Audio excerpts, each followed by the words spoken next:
Well, we know who we're going to go to war with when it comes to the Calgary Flames. In this video, we'll talk about the roster, the Phase 4 roster that we're bringing along up to Edmonton for the playoff run here. And then we'll take a look at the players that were invited to Phase 3 camp here and players that we could say we could be potentially excited for in the future here.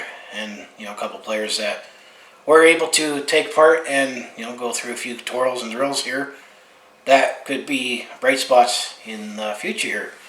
So let's just bring up the websites here, where we'll bring up the rosters that each team or the Calgary Flames bring along here, the 31 players that are going up to the hub city in Edmonton here. And then we'll see if any of these players could potentially see some game action here, as we definitely knew coming in that the big name that definitely opted out was Travis Hamonic here, as there was actually not too many players that actually opted out for various reasons here, and players had the right to do so, to opt out.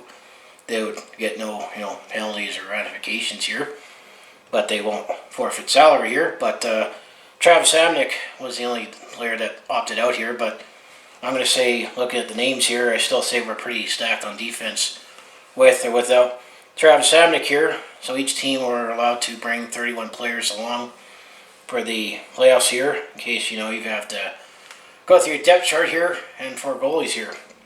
So the forwards here, well, Mikael Backlund, this is an alphabetical last name here, so the forwards that the Calgary Flames brought was Mikael Backlund, Sam Bennett, Austin Czarnik is coming along as well, Dillon Dube, and then you got Byron Froese, who spent pretty much the whole season with the Stockton Heat. I know Austin Czarnik's played games with the Calgary Flames, but mostly with the Stockton Heat. So you got Johnny Gaudreau, Mark Jankowski, Elias Lindholm, Milan Lucic, Andrew Mangiapane, Sean Monahan, and Alan Quine actually is also coming along with the Calgary Flames, as he played a couple games here and there with the Flames earlier in the year, but he spent more time with the Stockton Heat here. And then you got Tobias Rieber, Zac Rinaldo, definitely if you need a little more grit there.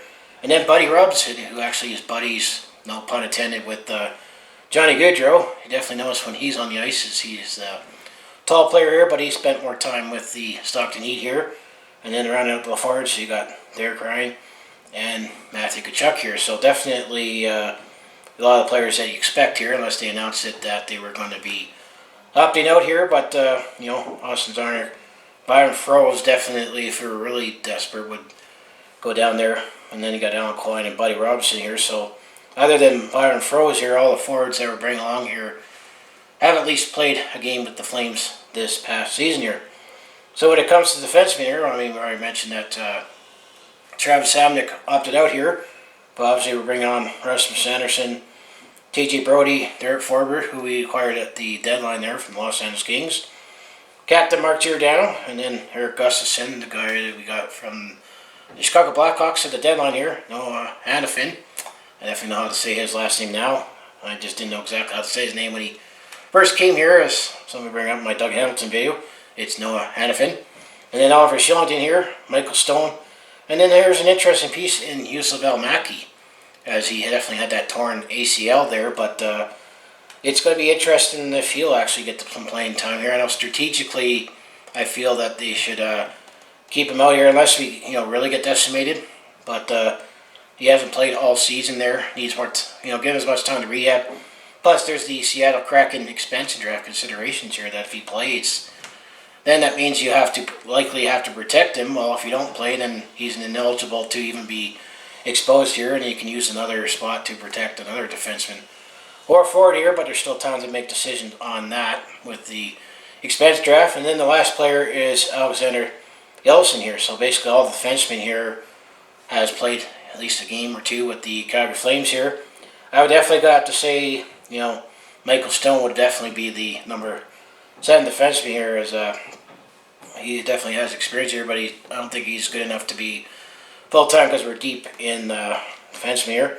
Then when it comes to goaltending here, well, we're bringing on John Gillies, who I think he's still fallen out of favor in the organization here, but he's still under contract. And then, of course, David Rick and Cam Talbot, who we hope we see them both here the whole time here. And then Artem Zagadulin, who's definitely the goalie that I'm most intrigued to see for the future, as we picked him up from the KHL this past year, and he looked good in the the prospect camp that the Flames had, the development camp here last September here. But he definitely was the number one goalie in Stockton here. So those are the 4 goalies that we brought here. So those are the 31 players that we're going to go to war with in the Stanley Cup Playoffs here. It remains to be seen how many of these players could see game action here, but we're definitely the obvious names. If you can follow along the team here, we'll see the most playing time here. So that's the 31 players that we brought along here. So now going back a few weeks here, the couple players that also were brought on to when it was phase 3 of camp here. Well, one defenseman that wouldn't have been eligible to play with the Calgary Flames this season because his contract wouldn't start until next season is Connor McKee.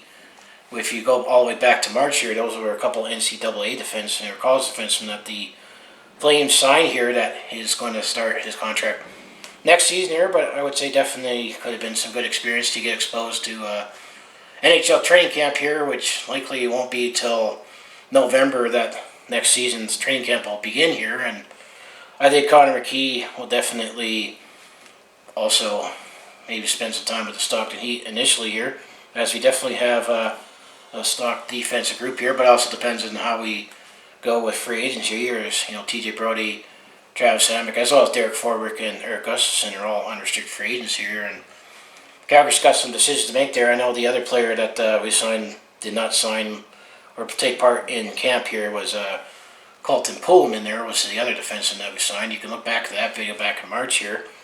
But a couple of forwards that we brought along that were not on the 31-man roster that's up in Edmonton for the Stanley Cup Playoffs here. Well, Matthew Phillips definitely is another player that's definitely been progressing up in the system here, who also took part in this camp here. And Glenn Godwin, the free agency, who definitely looks like he's getting more intriguing every day here, as he was definitely a free agent signing from the WHL here. So I definitely liking the progress that Matthew Phillips and Glenn Godwin are playing. It'd be interesting to see how they progress here. And then the last player here, who we're considering in 2018, where we didn't have any picks until the 4th round or later here, well, Adam Ruzicka. I definitely have been liking his progression as well here. So he also took part in this phase 3 camp here. So it'll definitely be interesting to see how they play out in the future here and develop with the Calgary Flames here. Now the other thing you got to wonder what's going to happen here too is if you remember back in January, that seemed like 5 years ago, as I keep saying here, that the Vancouver Canucks, they hosted that, or they were going to host that Young Stars tournament again, and picked Dicton and had a schedule where they had the Vancouver Canucks, the Edmonton Oilers, Calgary Flames, and Winnipeg Jets prospects all playing in like a round robin tournament ahead of training camp here.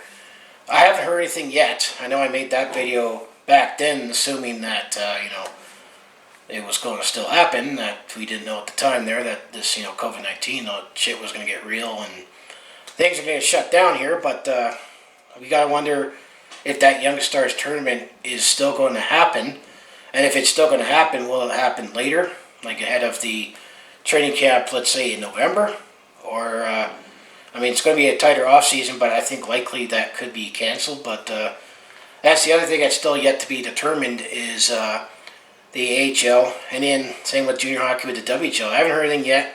If anyone asked about any videos on, let's say for example, will the Calgary Hitmen season start on time, given everything is still, shut down here, and we're not anywhere close to having fans at the game here, and definitely at the lower junior level or lower professional level here, their business models are definitely more reliant on fans actually being at the game here.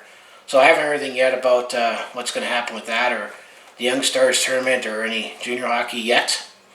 But that still remains to be seen. Of course, if there's any developments, I'll make a video on that. But going back to what the main part of this video was, the rosters that the Calgary Flames brought to phase 3 training camp, and a couple players that we could be excited for in the future here, maybe as soon as next season, that could see some game time with the Calgary Flames, depending on any transactions that are made between now and then.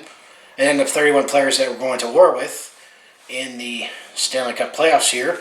As the Flames know, has already played their preseason game here, and starting tomorrow, the quest for the Stanley Cup begins here, and hopefully, everyone stays healthy and all the players and that, and we don't need to go too much in depth here, but, looking back to the 2004 team there, we went through a few players and almost, or debatably should have won the Stanley Cup here, but, it's just players to look at to maybe they could emerge as heroes here if we do something special here. So, who were your favorite players that, that we brought along here that you'd be intrigued to see both in Phase 3 and Phase 4 camp here? So anyway, if you want to follow along with this Calgary sports fans journey, home of the Flames, Hitmen, Roughnecks, and Stampeders, just make sure you hit like, subscribe. I mostly talk Calgary sports, and I also do personal vlogs, attempt to comedy, and I also do share my experience with Sam on the road. We're at a sporting event here, so if it all sounds like it'd be interesting to watch, do follow along with this Calgary sports fans journey. You know what you need to do. I also have my other social media links down in the description below here. As I say here, go Flames go, and definitely looking forward to having some actual games to talk about, recap, that have happening here. And so far the plan with the bubble, which I'm going to say one particular league probably should have continued on that plan, but things are looking good for the NHL and the NBA in terms of their bubble model, in terms of everybody staying isolated and safe and getting games here. It's still early. A lot could still change here, but so far it's looking good here. Where in this other league, Major League Baseball, definitely has not been looking good with their plan here, as there's already been, especially the Miami Marlins with their, I think, up to 19 players and staff tested positive here, and then there's been games canceled or postponed because of outbreaks. So it's not looking good for baseball, but they shoot themselves in the foot there. That's my take here. But as I say, I'll see you in the next video, and let's enjoy some hockey in the dog days of summer in August here, just like we traditionally do, right? Just say yes to get along here. So I'll see you then.